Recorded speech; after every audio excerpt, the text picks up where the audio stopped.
মনে করছে যে বিএনপিকে খুব সহজে ভয় দেখানো সম্ভব, মনে করছে বিএনপির মধ্যে বিভক্তি দেখানো সম্ভব। এবং আলটিমেটলি সরকার তো দেশ যায়, আমি যেহেতু সরকারের সাথে সম্পৃক্ত ছিলাম 5টি বছর, ফলে এখানে গোয়েন্দা সংস্থাগুলো কিভাবে কাজ করে, এনএসআই কিভাবে কাজ করে, ডিজিএফআই কিভাবে কাজ করে, কিছুটা তো ধারণা আছে একদম প্র্যাকটিক্যালি। ডক্টর মোহাম্মদ ইউনূসের সরকারের হাতে তো তথ্য আছে যে জেলখানাতে গিয়ে জামাতের বিএনপির কোন কোন লোক কি কথা বলেছে, কার সঙ্গে কতটা লেনদেন হয়েছে, কোন দিন কত তারিখে কোন গোয়েন্দা সংস্থার পরামর্শে কে কোথায় পালিয়েছিল।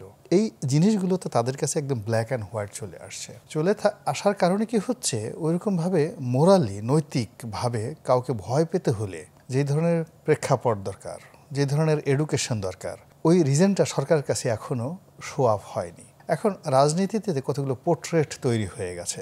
যেমন ধরেন জনাব ববি হাজ্জাজ বা আমি গোলাম মোল্লা রনি, আমরা তো এখনো রাজনীতিতে আমরা কোনো পোর্ট্রেট তৈরি করতে পারিনি। পোর্ট্রেট কে তৈরি করেছে? জনাব ওবায়দুল কাদের। তো ওবায়দুল কাদের বলতে কি বুঝায়? কাউয়া কাদের, ইট মিনস কাউয়া কাদের, এই যে পোর্ট্রেট। এখন ডক্টর মোহাম্মদ ইউনূসের কি দায় ঠেকছে? একটা কাউয়া কাদেরকে সে যাকে বলে ভয় পাবেন, তাকে পাত্তা দিবেন, তাকে প্রিভিলেজ দিবেন, কি দরকার পড়ছে বলেন তো? তারপর ধরুন কাউয়া কাদের সাহেবের সাথে কাউন্টার বিএনপির কারা কারা রাজনীতি করছে, জনাব রুহুল কবির রিজভী। এখন জনাব রুহুল কবির রিজভী আগস্ট মাসের 5 তারিখের আগে ওনার গায়ে যত শক্তি ছিল, আগস্ট মাসের পরে উনি আরও দুর্বল হয়ে গেছেন। এখন উনি লাঠি ছাড়া চলতে পারেন না। ওনার অনেক নেতাকর্মীর গালে এখন মাখন চলে আসছে, অনেকের দেহের শক্তি চলে আসছে। উপজেলা পর্যায়ে বিএনপির অনেক নেতাকর্মী রয়েছে যারা দামি দামি গাড়ি কেনার মতো অবস্থায় পৌঁছে গেছে।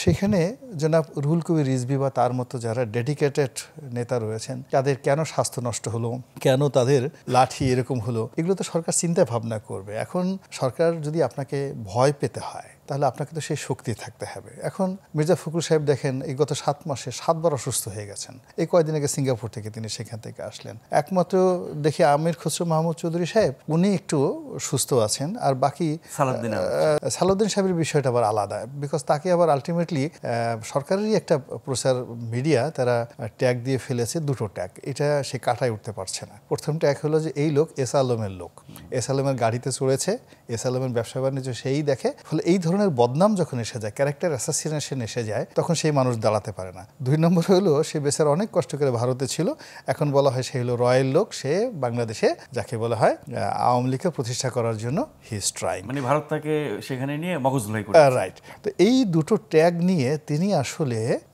স্ট্রংলি কাজ করতে পারছেন না, সিদ্ধান্ত নিতে পারছেন না।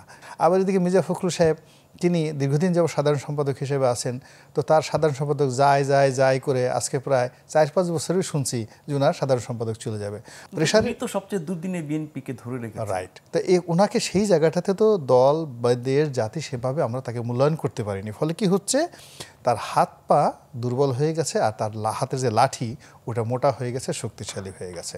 তো এই অবস্থাতে ডক্টর মোহাম্মদ ইউনূস বা আসিফ নজরুল কিংবা আদিলুর রহমান শুভ্র বা রেজওয়ানার কথা যদি চিন্তা করি, তাদের কি দরকার এই বয়স্ক মানুষদেরকে ভয় পাওয়া? নেতৃত্বটা কি বিএনপির দুর্বলতা হিসেবে দেখছে সরকার?